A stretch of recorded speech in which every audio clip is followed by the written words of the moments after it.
Store. Sige po, Sister Lori, may question po kayo? Meron lang po ang question, Pastor. Ano po yung stand natin bilang Bible Pub about sa music? Saan po? Sa music po, Pastor.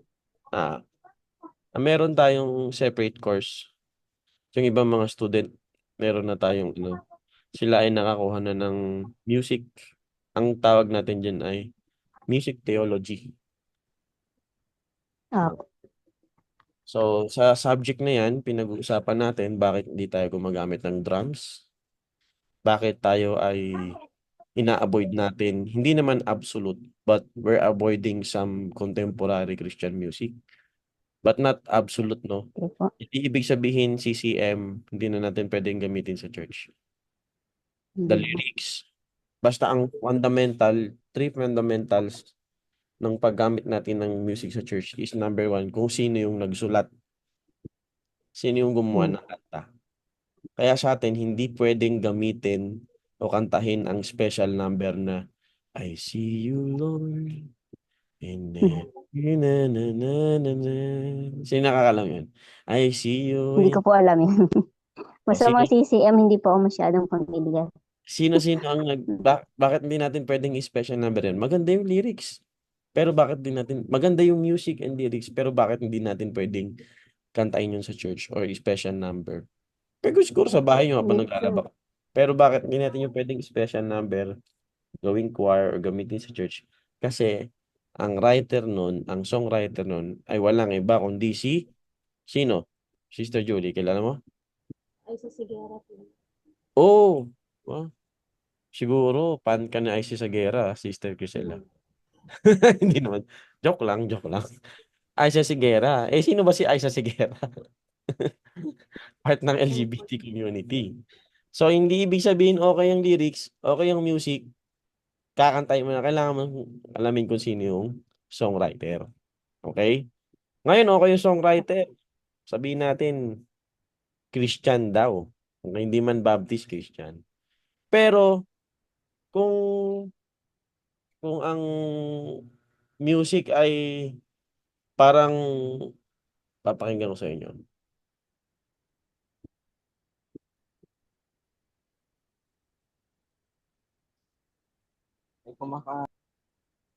Ganito yung music.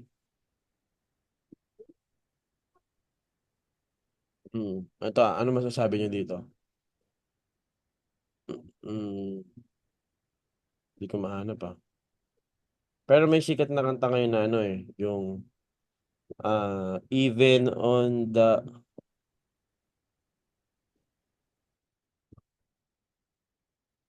kaya lang ah. Hindi ko lang. Ito.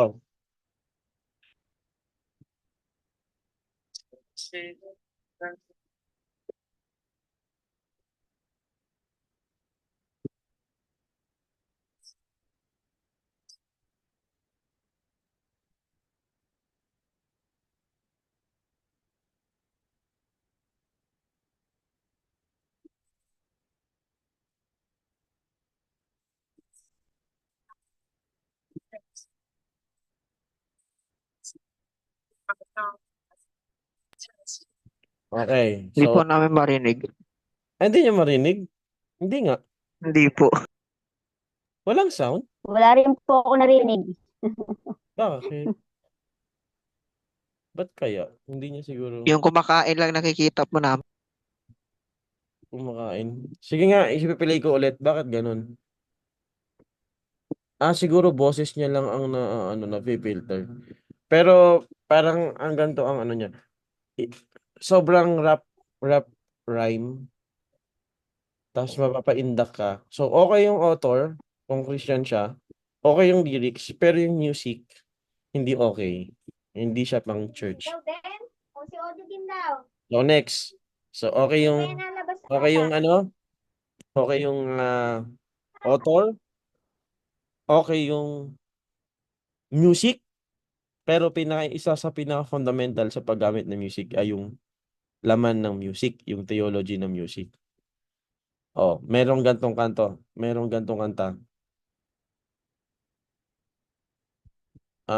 Yung kanta ng parang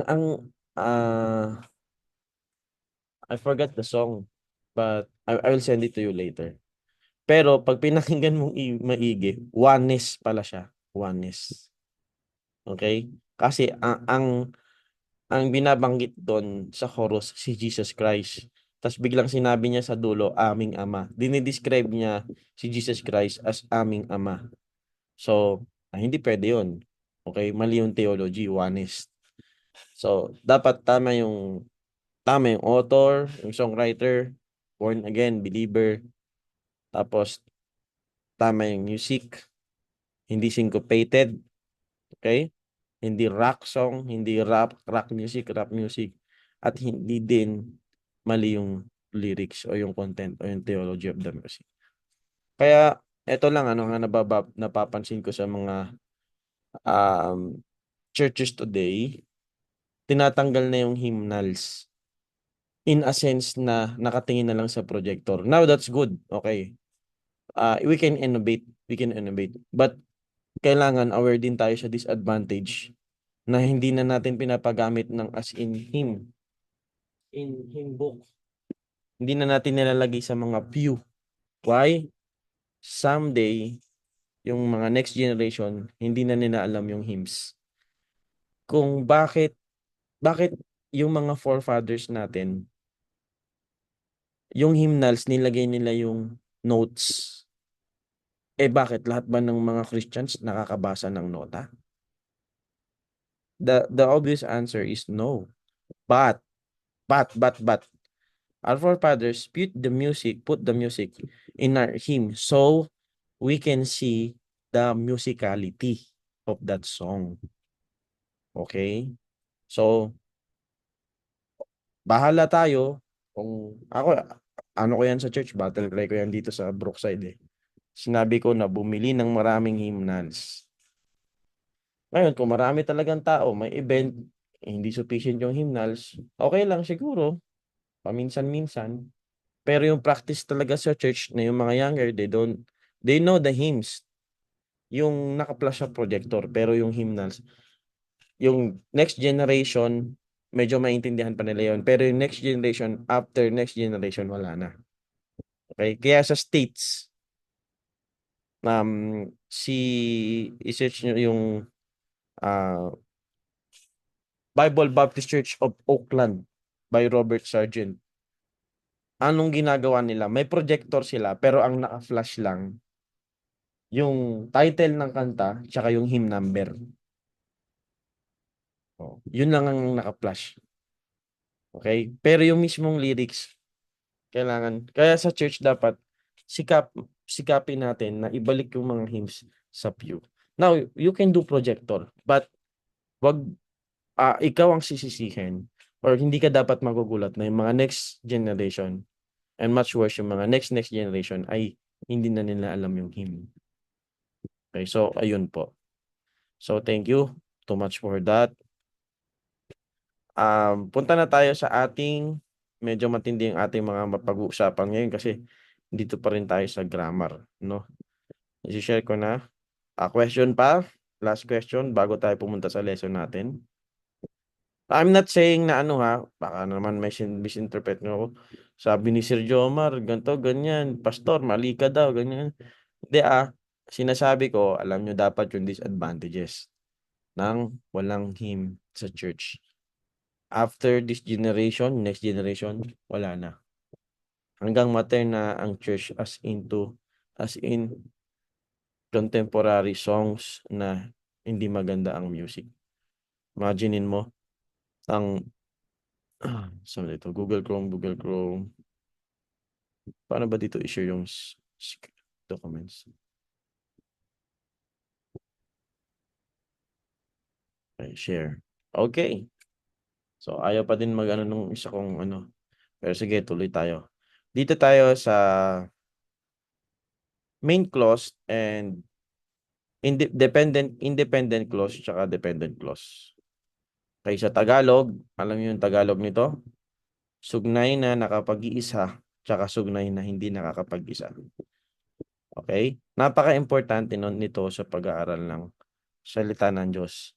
na mare-recognize mo or madidistinguish mo yung independent clause tsaka dependent clause. Sugnay na nakapag-iisa tsaka sugnay na hindi nakapag-iisa. So, sinong makapag-explain in your own words anong ibig sabihin ng independent clause tsaka dependent clause? Sister Julie, banggitin ko yung mga top 1 para hindi masyadong kabahan yung mga new student. Sister Julie. Independent clause po is complete yung thought niya sa sentence. Okay. Otherwise, dependent. Okay. Ano naman yung dependent? Nasaan naman yun dito? Ano naman yung dependent, Sister Julie?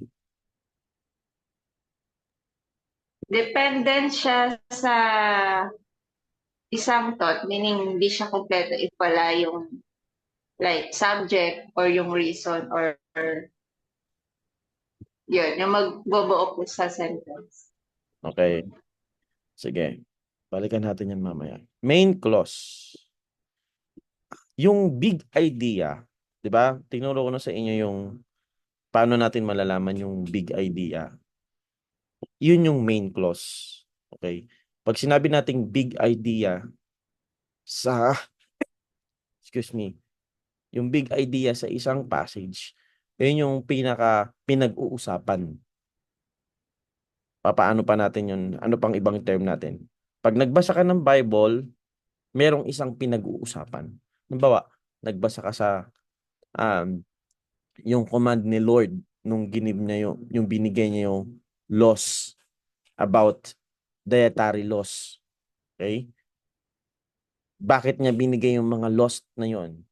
Mga dietary laws, civil laws, moral laws. Kasi gusto ng Panginoon sila ay maging consecrated, holy, or separated. Okay? Yun yung big idea kung bakit binigay ni Lord yung laws nung sila ay nasa wilderness. Nung time ni Joseph, makikita natin dun yung consistent ideas or consistent thoughts na but God was with Joseph. So the problem of today is that when we study the Bible, tinitingnan natin kung paano nagiging bida yung mga karakter sa binabasa natin. Okay? But that is secondary. But when we read the Bible, kailangan ang highlights ay walang iba kung sino ang Diyos at yung kanyang ginawa. Who He is and what He has done. Ang tawag natin doon, God-centered.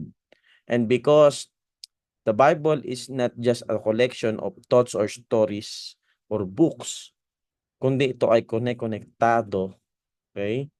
May string, may kadena, merong isang bida, walang iba kundi si Jesus Christ and His redemptive plan.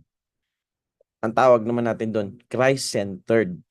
So, ang theme, ang bida ng Bible ay walang iba kundi ang Panginoong Diyos, and it was manifested in the Lord Jesus Christ. Kaya, sa life ni Joseph, marami tayong mga virtuous characters that we can copy from Joseph, but don't forget na ang bawat passages, ang bawat books, kaya nga sa Bible survey or introduction to Old Testament and New Testament, kahit sa Old Testament yan, palagi nating sinasabi, sino si Jesus Christ dito? Or meron bang type of Christ here? Paano siya pinapakita? Paano piniprepare yung kanyang pagdating? Okay? So, ganun din sa New Testament. Okay? Main clause, a clause that can stand alone or make sense by itself. It is also known as independent or principal clause. Sa Tagalog, yung sugnay na nakapag-iisa. Ibig sabihin, may subject, okay? Kompleto yung kanyang thought. However, the subordinate clause, a clause, pag sinabi mong subordinate, di ba, mas parang subordinate. Sino yan? Subordinate ko sa company. Mas mababa. Ba? A clause that cannot stand alone. Sugnay na hindi nakakapag-isa. Hindi kumpleto yung kanyang thought, but it is dependent upon the main clause that is modifying or dinidescribe niya o mas binibigyan niya pa ng definition, description, nagbibigay pa ng ibang details kung ano yung binabanggit ng main clause. Okay? Subordinate. Now, another one na tawag natin, another name of this subject is also inductive. 'Di ba? So, inductive Bible study o yung exegesis, kinakalalkal natin. Paano ba yung tamang pag-aaral ng salita ng Diyos? Kasi pag mali ang ating exegesis, mali yung pamamaraan natin ng pag-aaral ng salita ng Diyos, mali na din yung ating preaching. Okay? Mali na yung, pag mali ang ating hermeneutics, if your hermeneutics is wrong, then your homiletics ay mali din. Kasi mali na yung napag-aralan mo. Okay? So, subordinate clause, sinusuportahan niya lang itong main clause. A subordinate clause is usually introduced by either a subordinating conjunction o yung mga dugtungan, adverb, modifier ng verb, and relative pronoun. So, unat muna tayo, subordinating conjunction. Ano yung mga causal clause? Or when you say causal, yung cost. Okay? Because or for. It gives a reason for the verb action. Now, punta tayo dito sa may isa nating module. Ibibigay ko pala sa inyo to, no? Kalimutan ko, no? I-send ko din sa inyo to. Punta tayo dito sa may exegetical keywords.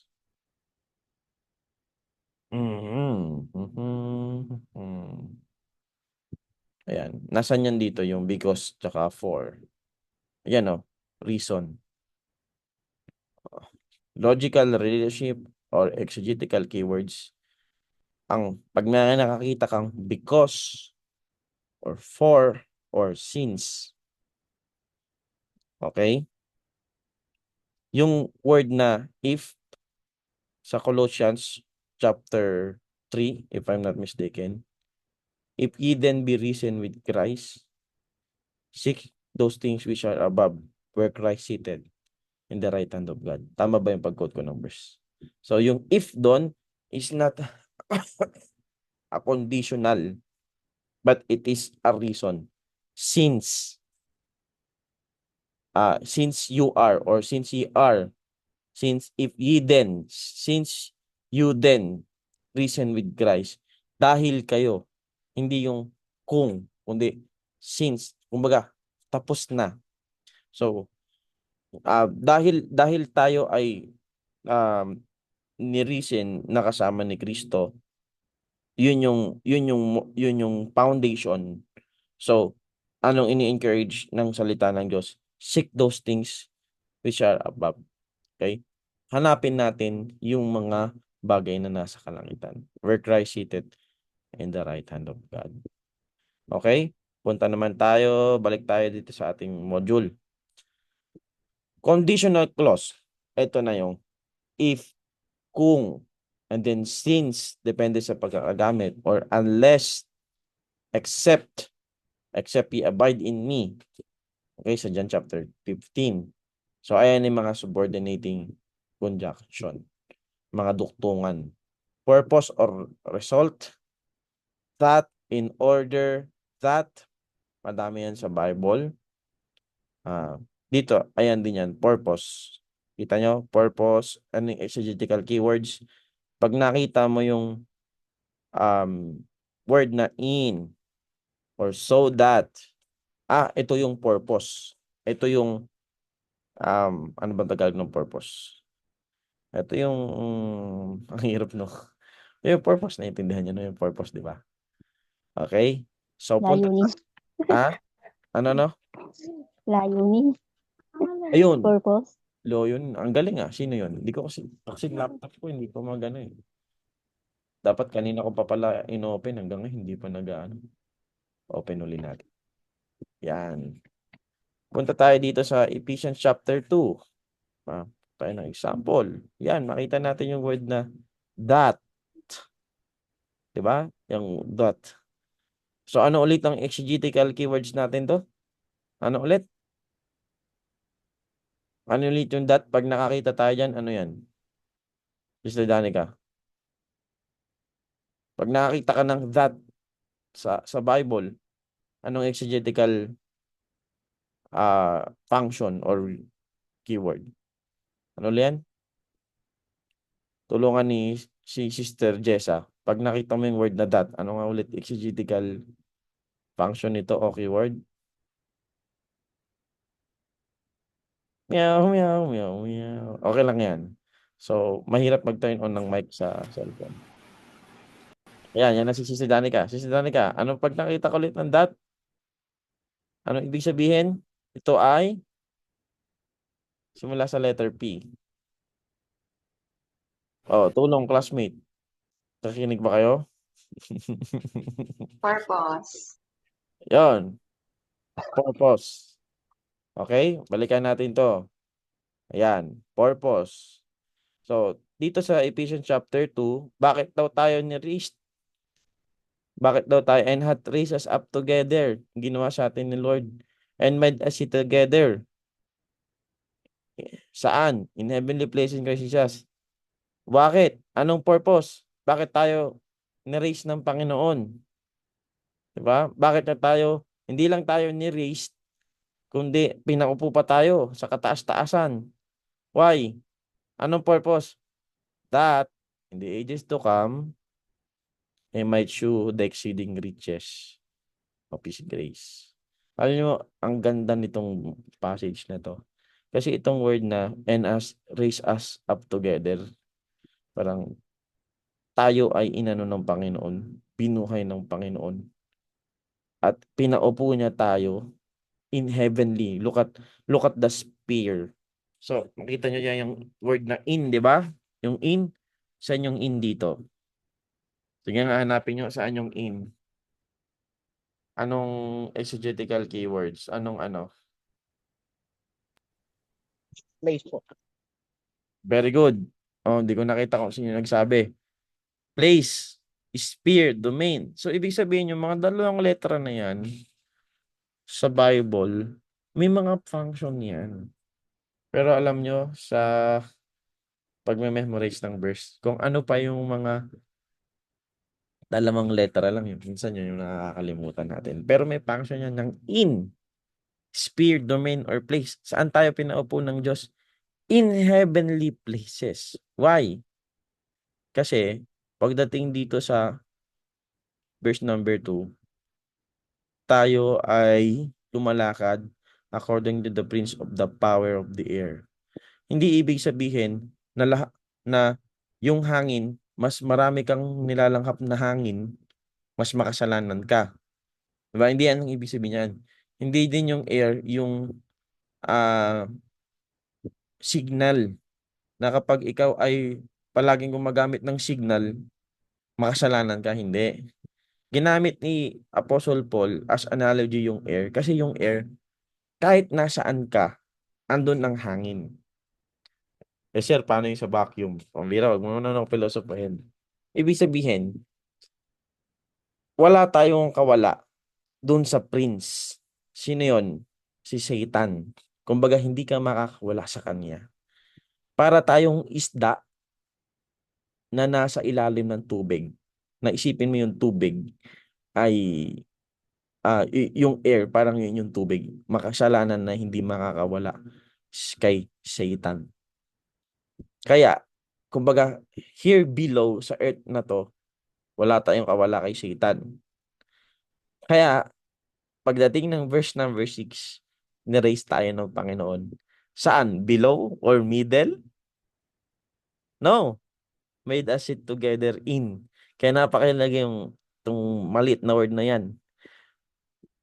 Saan tayo pinaupo ng Diyos? In heavenly places. Mas mataas pa sa mundong ito or mas mataas pa sa sphere kung saan si Satan ang namumuno. Kaya nasasabi natin guys na tayo ay hindi na sakop ni Satan. He can tempt us but hindi na tayo pagmamay-ari ni Satan kasi tayo ay what?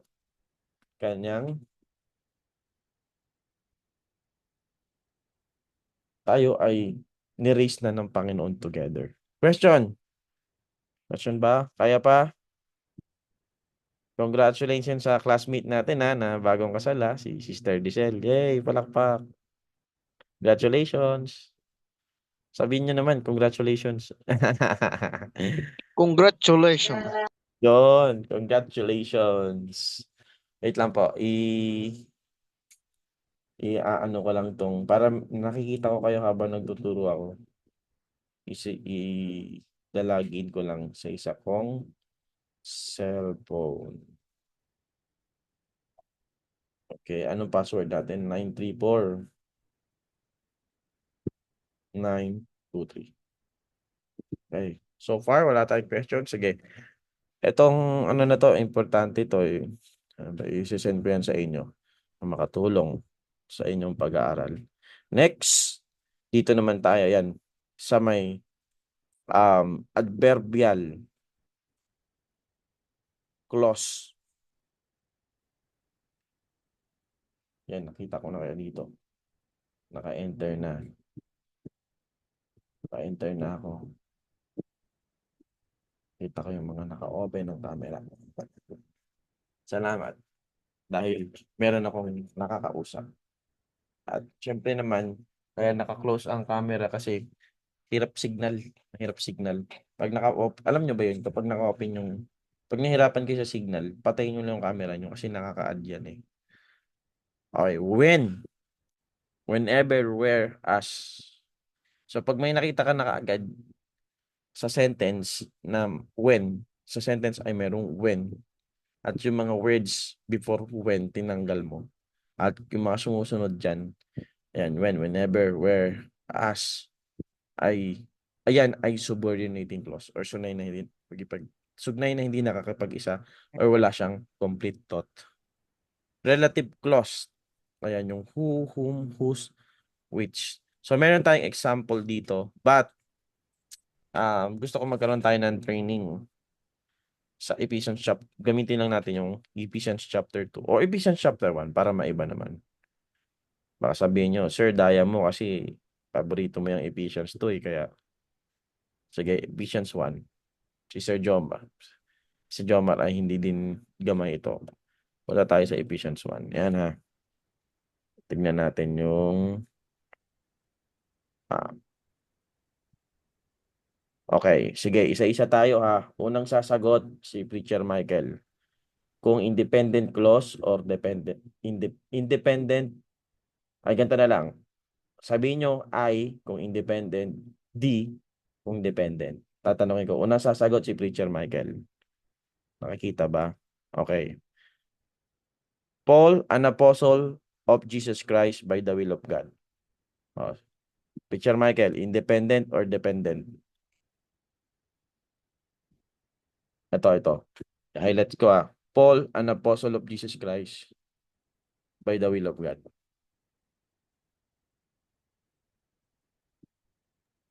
Independent po.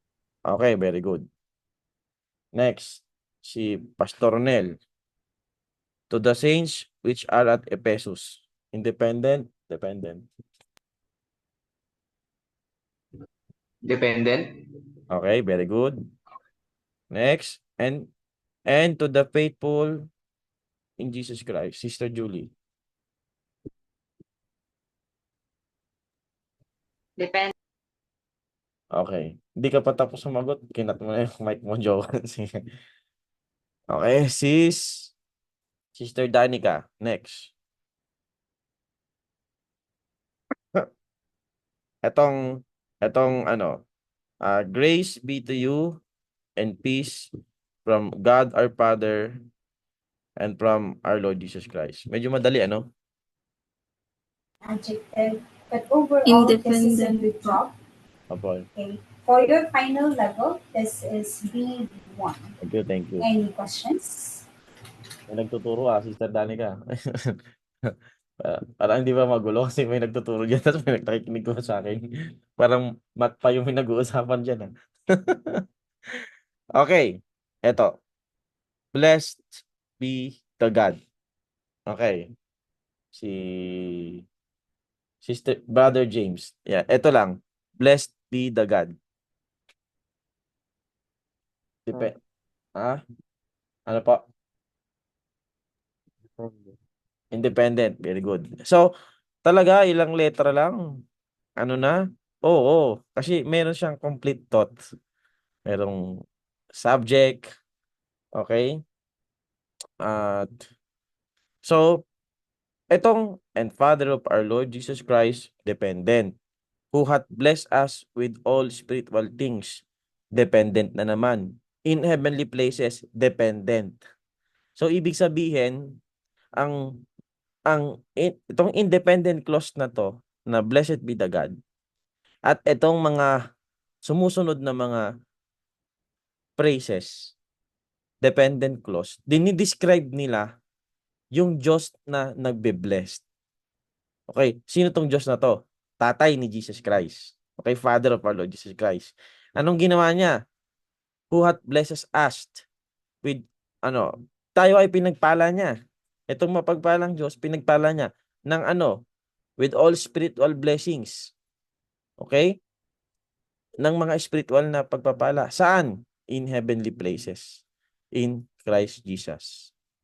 Okay? So, kung meron tayong word ngayon, di ba? Merong tawag dyan yung iba yung diagramming. Blessed be the God. Tapos i-indent mo yung description, the Father of the Lord Jesus Christ, as indent na naman, was blessed us, tapos enter, indent with spiritual blessing in heavenly places in Christ Jesus. So, ang main clause or ang pinag-uusapan dito sa mga susunod pa ng mga talata ay yung Diyos na nagpala. Kaya, hindi lang po focus dito, syempre, yung spiritual blessings na tanggap natin. Pero sino ang emphasize natin dito? Yung Diyos, si God. Yan, hanggang yan? To the praise, innumerable redemption, description niya ng chapter 3 wherein he had okay? Hanggang, pansinin nyo minsan, ang daming verse. Pero, etong verse number 3, saan matatapos yung sentence niya?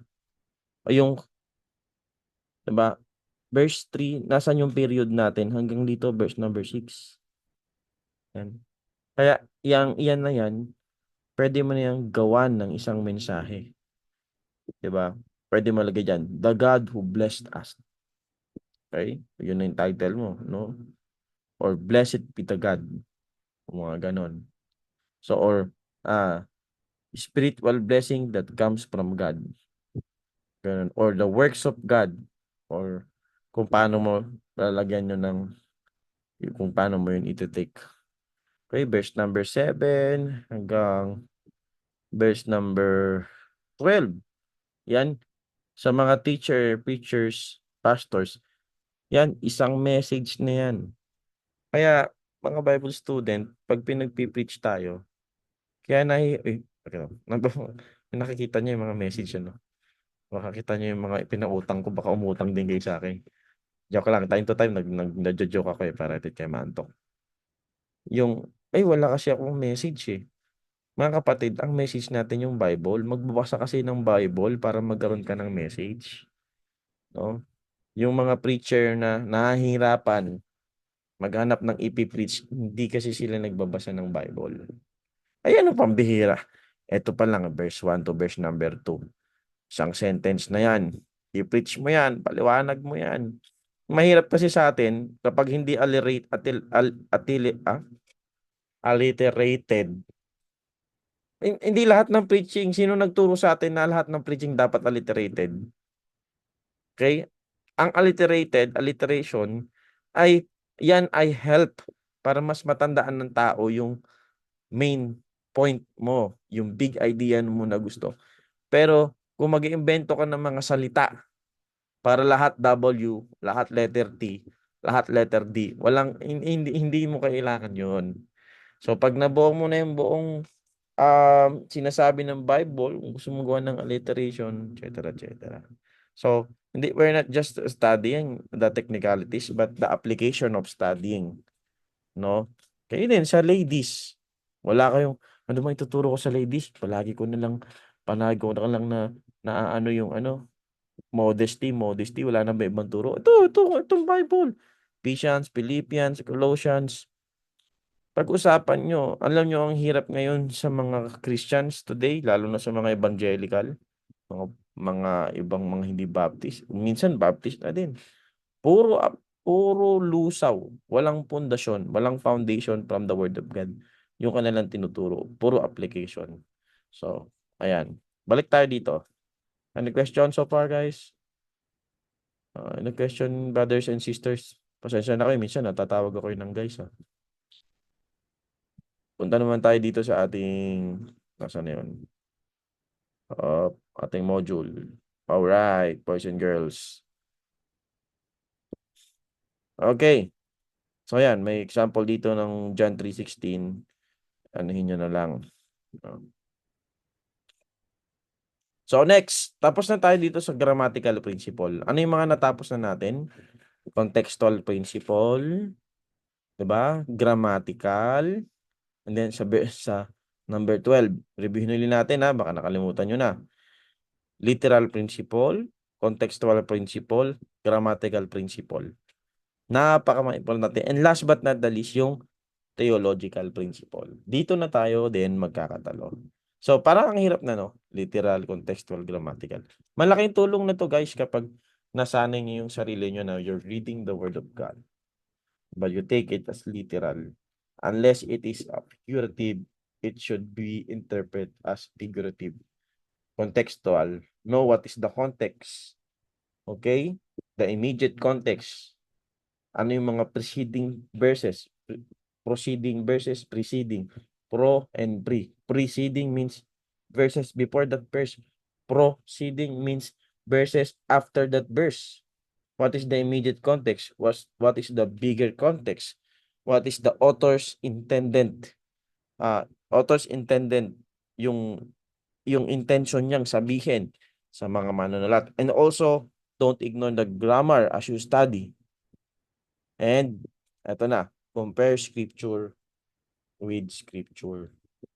So, nung bagong Christian at medyo tinuturo-turuan ako paano mag-Bible study, ito yung mga nababanggit sa akin. Yung compare scripture with scripture, comparative study. Okay? Ano naman ibig sabihin nito? I-compare scripture. Nahirapan na akong pag-aralan yung isa. Compare ko pa. Okay? Ngayon, madalas tayo nakakarinig sa preaching na binanggit yung verse, tapos nagbanggit din ng ibang verse. Okay? That's good. But, merong but dyan. Ang malpractice natin minsan, magbabanggit tayo ng verse without explaining it. We don't explain it. And then dadagdagan mo pa ng isang verse na hindi mo naman din in-explain. And then you will just use your own wisdom. What do you want to say? You just use that verse so it can lift or back up what you want to say. Okay? But gawin natin practice na when we quote a verse, when we say a verse, let us explain it. Let us use the skill, context, grammatical, diba? Halimbawa, you're dealing with, bakit sa mga churches ngayon wala nagpipreach ng major prophets, minor prophets, nung time nila Jeremiah, nung time ng na-exile sila, nung time ni Daniel, bakit sobrang limited na mga preachers na nagpe-preach yan. Lalo na sa mga Bible Baptist dito sa Pinas. Bakit ang laging preaching? Bakit ang laging preaching ay New Testament, epistles? That's good, okay? But I'm saying is, meron scarcity ng pagpipreach na hindi natin napipreach yung whole counsel of God. Why?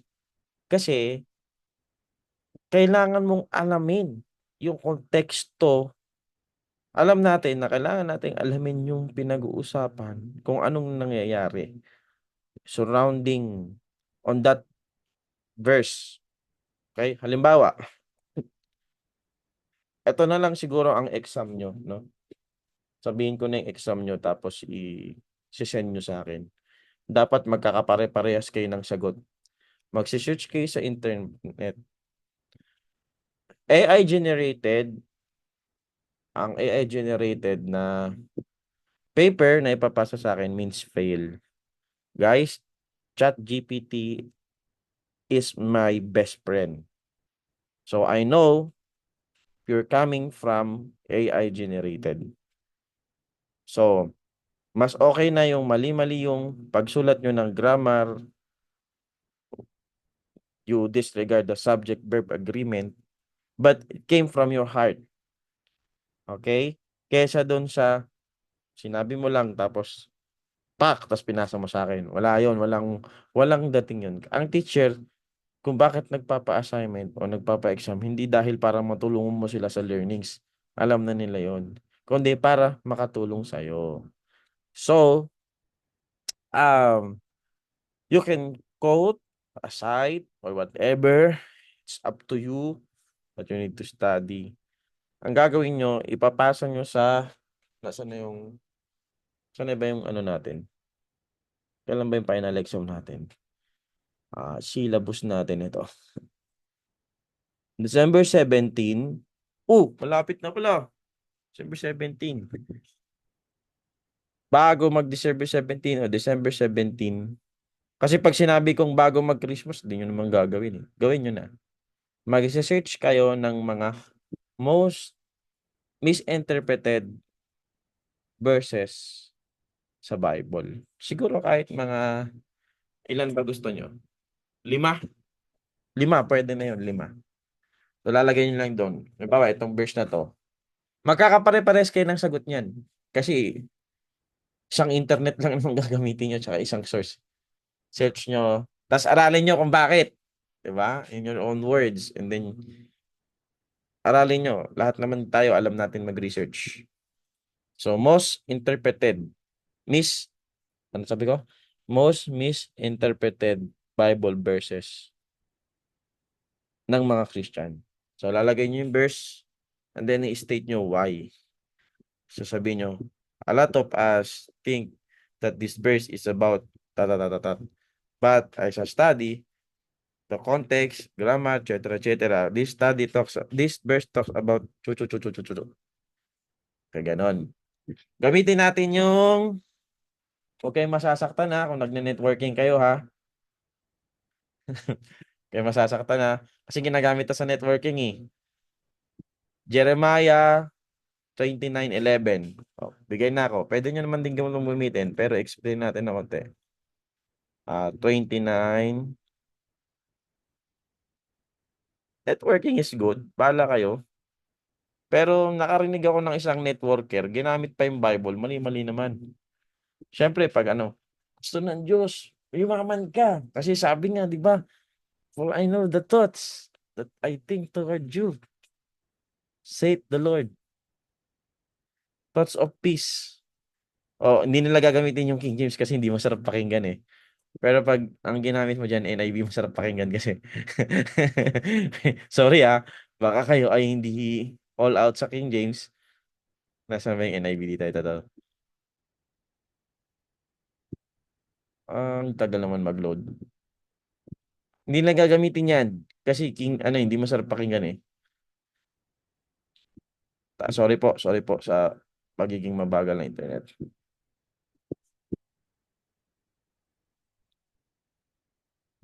Minsan yung browser, maganda gawin mo na lang ganito eh. NIV.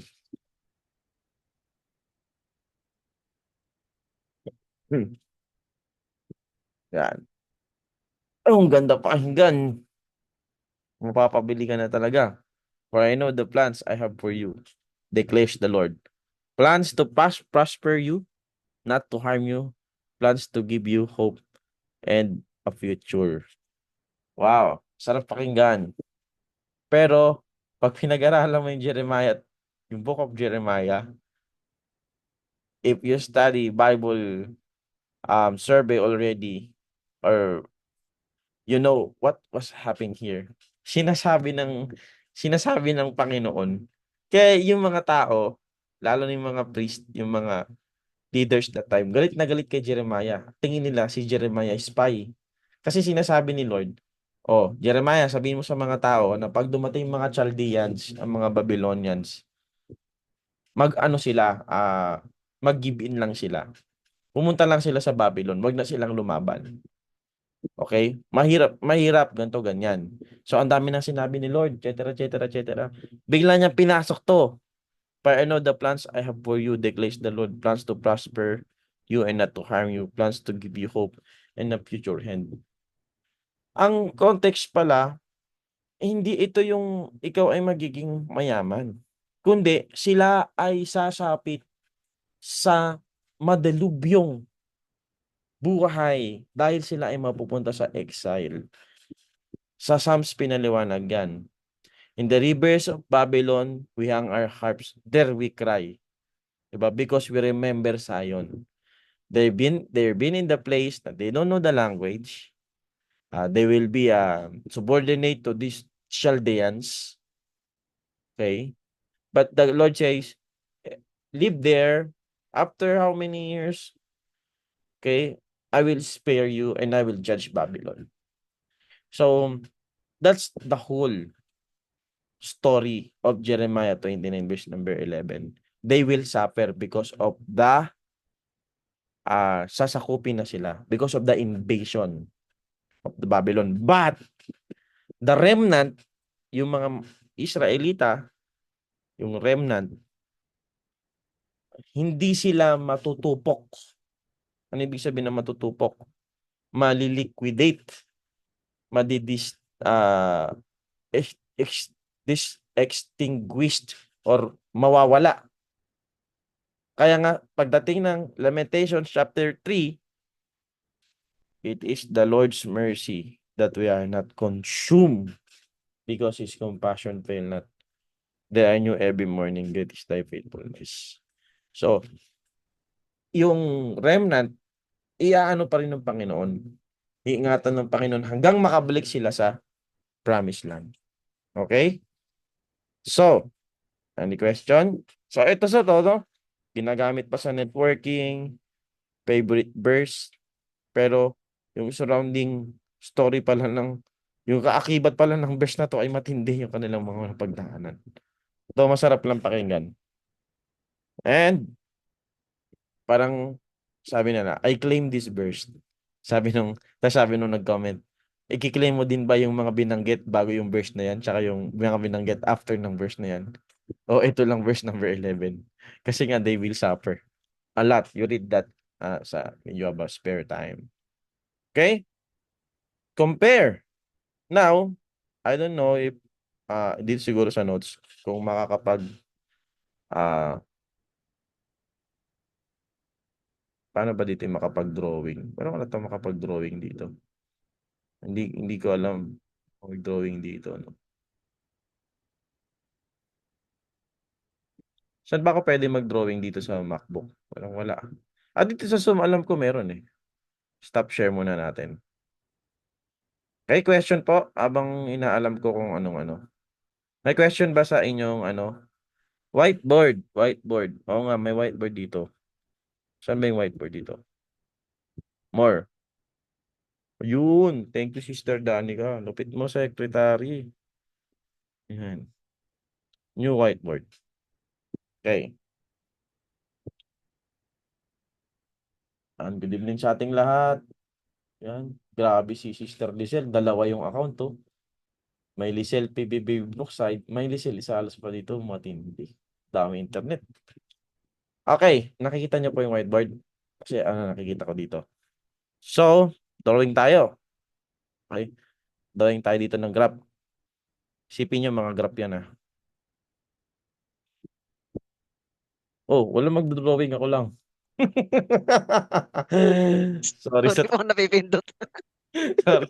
Sorry, ako lang magdodrawing. Isipin nyo na lang, graph to. Okay? Tapos,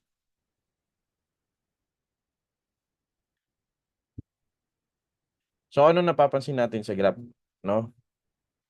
Merong mga malalaki, may mga maliliit, may mga mas maliliit pa. Ang Bible, yung theological principle, when you interpret, when you study the Bible, you need to see the Bible as a whole. Okay? For example,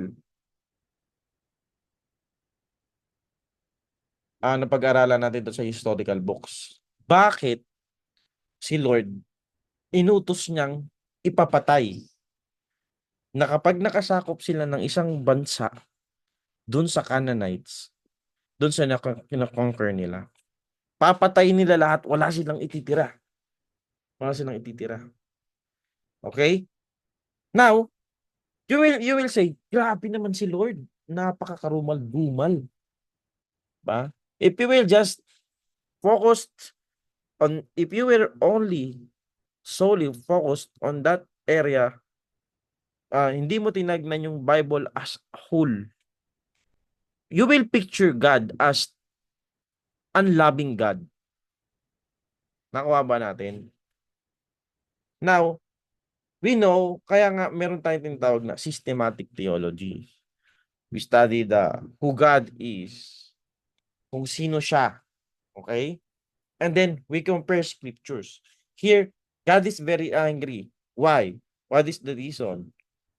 Also, God is loving. Okay? How can we comprehend those two great truths? O paano natin ito pagbubungguin? And then next, another one, sa Bible, minsan naririnig niyo yung pastor nyo, isang beses lang naman yung binanggit sa Bible eh. Isang beses lang naman yan. Ibig sabihin kasi noon, hindi siya mas lalong binigyan ng DN. Sa mga bagay na hindi masyadong binigyan ng DN, huwag tayong masyadong mag-focus doon. Okay? Halimbawa, bibigyan ko kayo ng isang example. Merong binabanggit sa Bible na blotting out. Sino nang nakarinig yung burahan ng pangalan? Sino nang nakarinig yun? Burahan ng pangalan. Yung parang mayroong isang libro, may pangalan doon, tapos buburahin. Nabanggit. Okay, si Hill. Narinig na. Pero actually, 3 beses lang yan binanggit sa Bible. Unang-una yung kay Moses, yung blotting out. Tapos binanggit din yan sa Revelations. Tapos yung isa, nakalimutan ko kung saan. Ibig sabihin, 3 beses lang sila binanggit. Huwag tayong maging masyadong dogmatic sa mga ganung bagay. Okay? Naintindihan po ba natin? Pero, as much as maraming binabanggit ang Bible, maraming binabanggit tungkol sa isang aspeto na to, napaka-importante niyan. Dapat maging tayo dyan, maging firm tayo dyan. Kasi ang daming beses binanggit sa Bible. Ito, medyo marami, unti, silent talaga. Kaya kapag ang Biblia, silent, we must be silent. Pero when the Bible is shouting, we must be shouting too.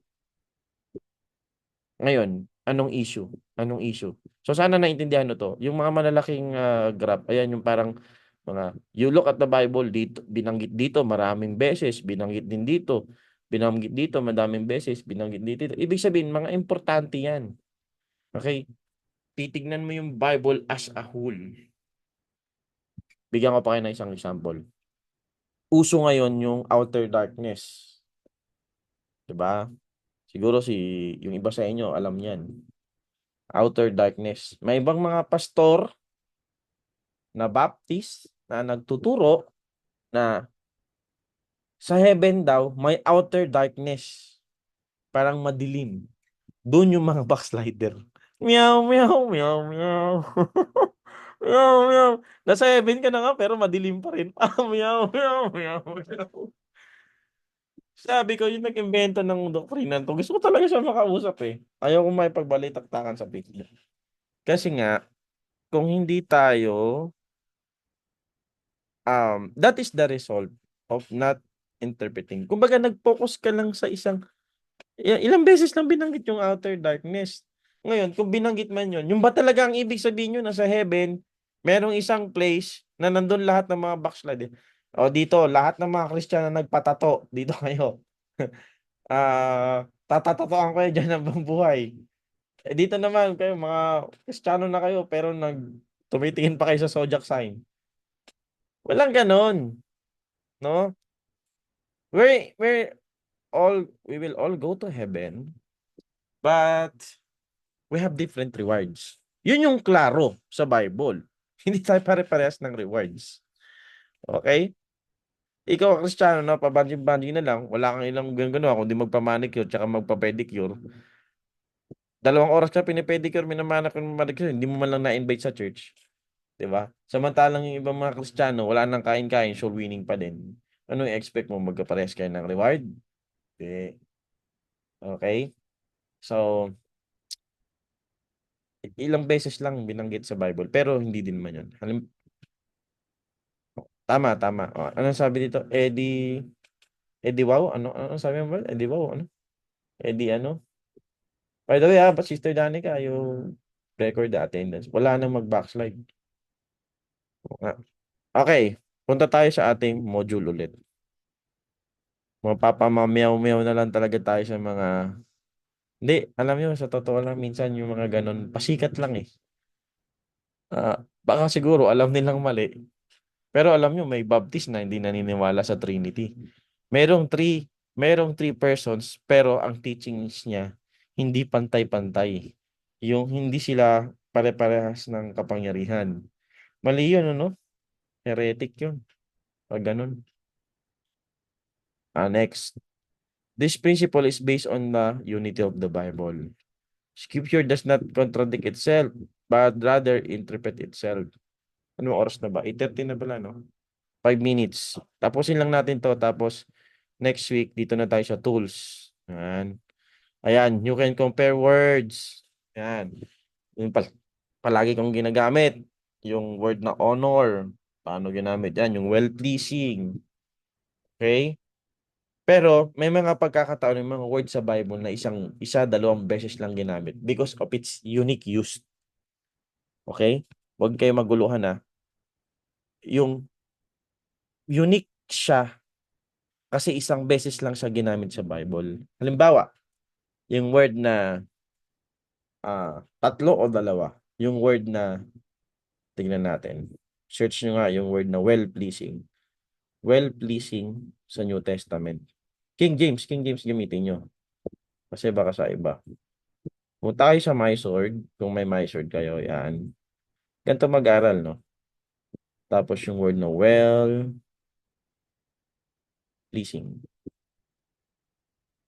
Yan, 3 beses lang binanggit yung word na well-pleasing.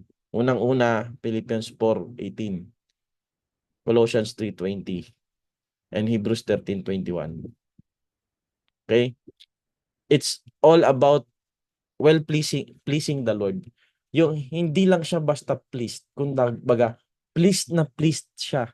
Hindi lang yung bastang, ano ba Tagalog ng pleased? Alam niyo, bago akong Kristiyano, may nag-preach din sa young people, how to please the Lord. Hindi ko ano ba yung please? Please po, ganun. Hindi kasi na siya. Kaya nga, guys, pag nagtuturo kayo sa church, don't assume na lahat ng young people alam na yung word na sinasabi nyo. Nagpasok ako sa Bible school, yung pala ibig sabihin ng please. Ano Tagalog ng please? Hindi nyo alam din. Yung lugod, yun. Kumbaga pag sinabi mo, i-please natin si Lord, bigay tayo ng kaluguran sa Panginoon. Pero pag sinabi dito yung well-pleasing, hindi lang basta lugod. Si Lord, sobrang nalugod. Lugod na lugod. Well-pleased. Una dyan, eto. Philippians 4:18. But I have all and abound, I am full, having received Epaphroditus the things which were sent from you, an odor of sweet cell, a sacrifice acceptable. Ano binabanggit dito? Ay having received yung financial support, missionary support kay Apostle Paul through Epaphroditus from Philippian Church. Ang sabi ni Apostle Paul, odor of sweet smell, sacrifice acceptable, and then, look at this, well-pleasing to God. Ibig sabihin, pag nagbibigay ka sa mission work, nagsusupport ka sa missionary, hindi mo lang basta nalulugod si Lord. Sobrang nalulugod mo si Lord. Grabe. Pangalawa, Colossians 3:20. Children, obey your parents in all things. For this is well-pleasing unto the Lord. Kapag ikaw pala ay sumusunod sa parents mo, hindi mo lang nalulugod si Lord. Sobra mo siyang nalulugod. And then last, make you perfect in every good work to do His will, working in you that which is well-pleasing in His sight. Through Jesus Christ. Ibig sabihin, kapag tayo ay nagpo-pursue sa holiness in Hebrews 13:21, sobrang nalulugod natin si Lord. So, yan, 3 beses lang binanggit because of uniqueness, no? Kaya ito, preaching na to, Pastor Arnelo, well-pleasing to God. Yun yung title mo. 3 ka ng verse. Mission giving, honoring your parents. Diyan sa honoring parents, yan, pambira, banatan mo yung mga young people. Tapos Hebrews 13:21, yung walking in His sight, pursuing holiness. Nalulugod, sobrang nalulugod. Hindi lang basta nalulugod, sobrang nalulugod natin sila. Okay? You can compare concepts. Sa Old Testament, it's like, yan yung mga types binanggit dito sa letter D. You can compare doctrines, you can compare prophetic quotations, types and analogies. So, ano ulit yung types? Something that correspond from New Testament, from Old Testament to New Testament, from New Testament to Old Testament. Halimbawa, yung rock na hinampas ni Moses nung uhaw na uhaw yung mga Israelita. That rock is a type of Christ. Why? It corresponds what Christ will do to us. If that rock give them a water, flowing water, Christ give us a flowing, living water. So, that rock and Jesus Christ corresponding. Ibig sabihin, may pagkakatulad. So, ganon. Okay? So, siyempre, mag-ingat lang din tayo. So, mamaya magbibigay sa inyo ng mga dictionaries, no? When comparing scripture, be careful not to compare scripture with scripture at the expense of context of each other. Siyempre, bago mo gamitin yung isang passage, tingnan mo, baka naman magkaiba ng context yung sinasabi doon. No? Grabe, sobrang daming pag-aaral nga lang ang gagawin natin. Kaya yung iba, kung ano na lang maisip nila, magmamalaki pa sa pulpit. Mga kapatid, hindi ako gumawa ng outline, hindi ako nag-aral, tumayo ako dito, mananangan ako kung ano ang sasabihin sa akin ngayon ng Holy Spirit. Mali yun. Ganyan ang mga Pentecostal. Okay? Depending on the Holy Spirit, ang Holy Spirit, when we preach, the Holy Spirit of God will use the Word of God to equip the sons of God. So yon, nag-rhyme. Be careful that the word, concept, or doctrine you are comparing does indeed correspond or match up with what you're comparing with. So, save nyo to. Pwede kayong punta tayo dito sa mga tools. No? Next na natin to. Pag naghahanap kayo ng books, pwede kayong pumunta kay dito. Oh, nawala. Okay. Chat nyo lang yan. Affordable Christian books for sale. Ibig sabihin, ito ay mga second-hand books. For example, nag-message ako sa kanya. Kita ko. Ayan o. Sabi ko sa kanya, meron po ba kayong Wilmington kahit old edition po? Sabi niya, meron po yata. Okay po, maraming salamat po. Ayan yung Wilmington na gustong-gusto ko. magkano lang o 1,000. Kasi kabisado ko yung placing yan. Pero isa na lang yan eh. Huwag nyo na-orderin ako na-order yan. Oo nga pala no. 1,000 lang. Pero pag binili mo yan, saan? Yan, pati glossary niyan. Kabisado ko eh. Yung new edition kasi ngayon, hindi na. Iba na. Iba na yung new edition. Hindi ko kabisado. Tsaka maraming dagdag. Though, okay lang din naman. Pero yung old edition yan, kabisado ko kasi. 1,000 lang. Oh, 800 pa no. Hanggang 800 po. Yan. Pag may mga tinatanong ako libro, ayan, eto, tinanong ko na rin yan. Eto, sobrang helpful nito. Wala kasi ako nito, yung Old Testament Bible History. Meron ako nito, New Testament. Eto. So, ayan, Pastor Arias, mura lang po. Bili po kayo niyan. Sobrang laking tulong po niyan sa pag-aaral ng Bible. Meron ako niyan, meron akong New Testament, pero wala akong Old Testament. So, ayan o, ganito siya. May mga pictures, sobrang daling unawain. Sobrang dali. Ang simple ng English, ayan, special background. Dito ko na nga nakuha yung dito ko nabasa yung, 'di ba sa atin, ang ganda pakinggan, Corinthian Garden, Corinthian Cafe, Corinthian Subdivision. Pero nung times nila Apostle Paul, pag sinabihan kang Corinthians, ibig sabihin ikaw ay isang Corinthian boy, Corinthian girl, ikaw ay isang babae o lalaking nagbebenta ng aliw. O alam na natin 'yon, 'di ba? Bebenta ng katawan. Yan. Meron siya niyang binebenta, magkano lang dalawa. Pero gusto niya dalawang set, old and new, 1,750 lang. Pero pag binili mo to sa talagang bookstore na PCBS, napakamahal. Sa kanya 1,750. Kaso slightly used, second hand. So ayan, affordable Christian books for sale. Mga okay, next is etong script.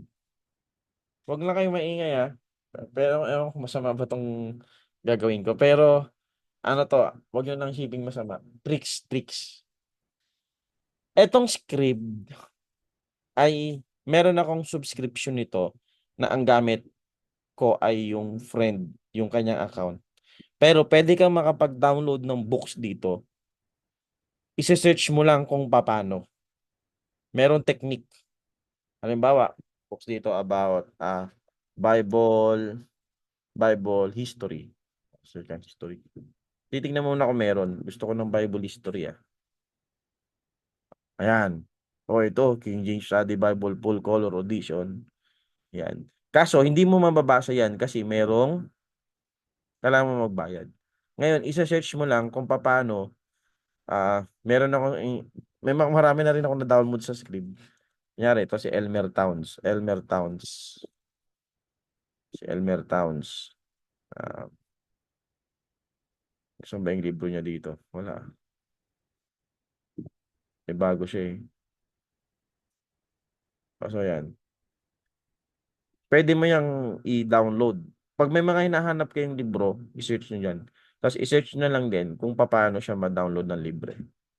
So next, ito naman, libreng-libre to. Pero per day, 3 libro lang ang pwede mong i-download. Okay? Meron kasi akong dito, account. Kailangan mo lang i-sign in yung iyong Google account. And then, pwede ka nang walang bayad, hanggang 3 books, pwede ka mag-download. At ang dami nilang theological books, Bible Dictionary, Bible Commentary, etc. etc. Okay? So, with that guys, tapos na ako. Meron ba tayong mga katanungan? Okay. Isa pa. Meron pa akong isi-share sa inyo. Isi-share ko maging open-minded lang kayo, BBBTS student. Strict tayo as Bible Baptist, pero maging open-minded din tayo as Christian. Magandang si David Gusig commentary. Ang problema kay David Gusig, siya ay hindi siya cessationist. Ibig sabihin, naniniwala siya sa tongues. Yun lang naman ang problema sa kanya. Kaya pagdating sa mga passages sa Corinthians na about tongues, huwag nyo na lang siyang basahin. Or pwede nyo basahin kung ano yung argument niya. Pero, when it comes to Bible commentary, halimbawa, punta tayo kay, ano yung paborito natin? Si John. Ayan. So, yung kanyang commentary ay, di ba pinsan pag nag-ano tayo, nagbabasa tayo ng commentary, kung nakakita na kayo ng commentary book, ano pagbasa mo pa lang, parang dyaryo nakakahilo agad na. Pero si David Gusick, ang galing niya mag-outlining. Galing niya mag-outlining. Halimbawa yan, the fourth gospel. Ayan.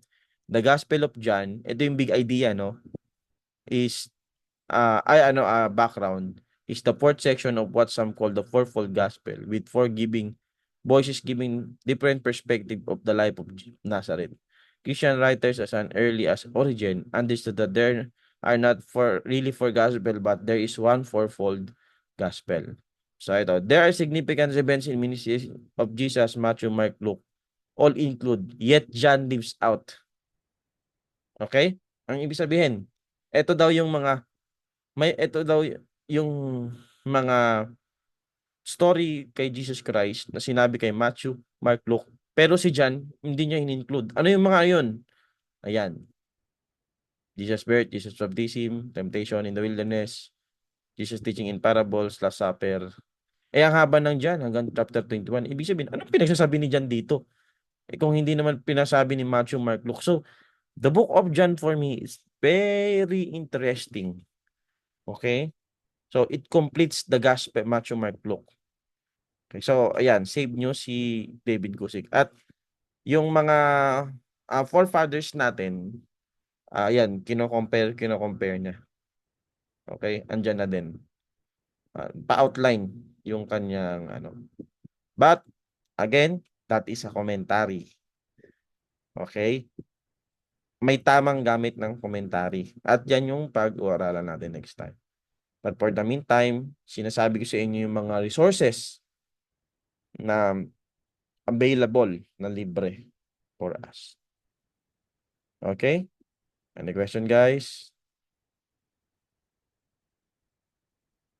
Sige po. I-process natin yung mga natutunan natin. Kung meron tayong mga tanong, mag-end tayo ng in 2 minutes. Hello po kay Coras. Good evening po sa inyo. At kay Sister Marjorie. Sir Jo, may question po ako nandiyan sa Yes po. chat po. Nasa chat po. Nasa chat. Ito po. Ang question natin, kung mag-ilang beses man lang nasabi ang isang Bible verse, di po ba technically speaking, binagmigit pa po ito? Meaning to say, I think it is not appropriate na. Wag mag-focus dun sa mag-focus sa verse na yun dahil sa frequency ng verse po na iyon, hindi po ba mas dapat pa nga po itong pagpokusan dahil nabanggit nyo din po na ito ay may uniqueness. Okay, nagets ko na. So, dapat mas malinaw. So, ang ibig sabihin, hindi ko nabanggit to kanina, huwag kang magbi-build ng doctrine sa mga konting verses lang nabanggit. Halimbawa, dito ulit tayo sa whiteboard. Okay. Huwag kang magbi-build ng major doctrines. So, halimbawa, ayan dito tayo ay sa divinity halimbawa ni Jesus Christ. Ngayon, hindi lang yan isang beses binanggit sa Bible. So, yun yung ibig sabihin. Thank you for clarifying. Hindi lang yan isang beses binanggit sa Bible. Maraming beses binanggit yan. Hindi lang sa John, hindi lang sa Matthew, hindi lang sa epistles ni Paul, kundi lahat ng apostles, ina-affirm nila na si Jesus Christ ay divine. Okay. Ngayon, may mga doctrines, may mga teachings, preachings, okay, stand na katulad ngayon nung outer darkness. na ginagawa mong major doctrine pero isang beses lang sila binanggit. Yung frequency na minention sila sa Bible. So you need to take a look the Bible as a whole. So yun po.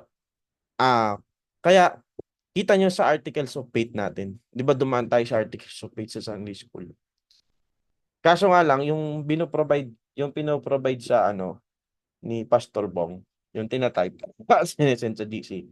Konting verse lang yun nandun eh.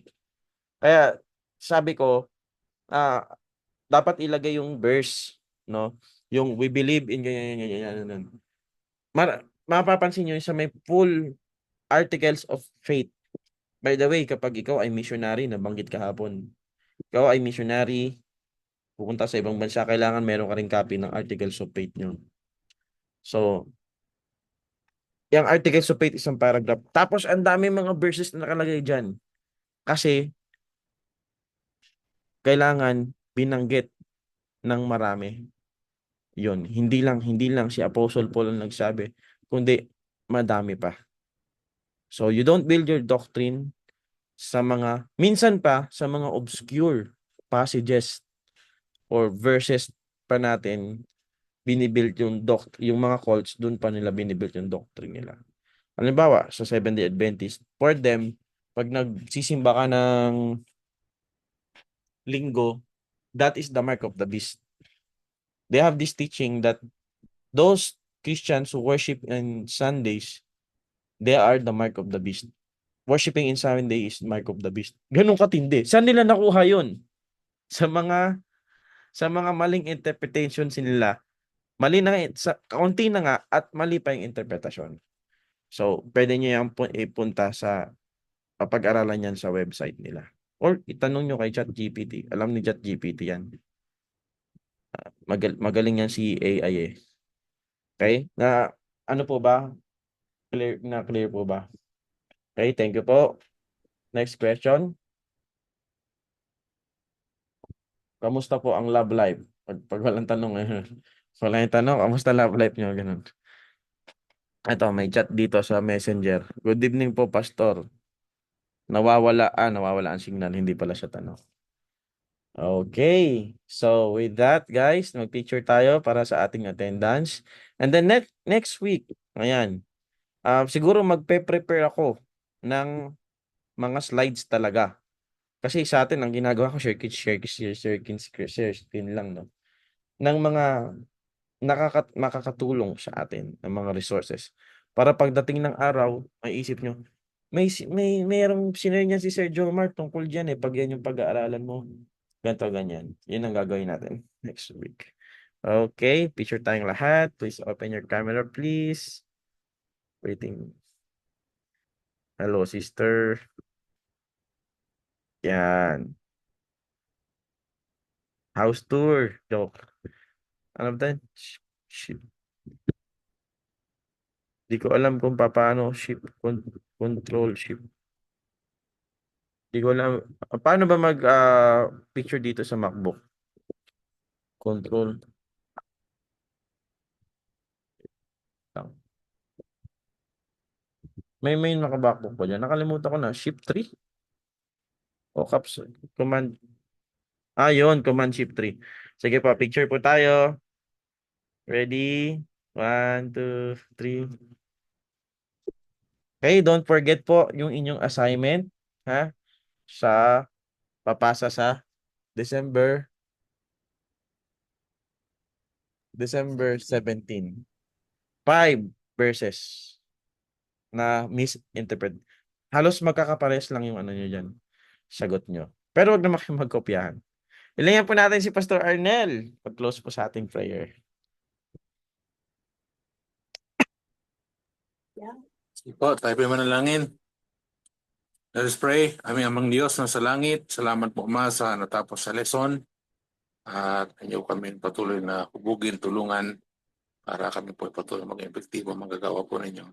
Bless niyo po ang bawat estudyante at maging ang teacher po namin. Ito po patuloy magbigay sa inyo sa kanya ng karunungan. Salamat po aming Ama at kami dalangin sa mga kapangyarihan Papa ng Jesus. Amen. Thank you very much po. You're dismissed. God bless us all. See you next week. Bye-bye. Thank you. Bye, Bye-bye. Pastor. Thank you po. Thank you po. Thank you, Pastor. Sige po. Leave ko na rin to. Julie, kamusta? Wala na pala si Julie. Bye po. God bless po. God bless.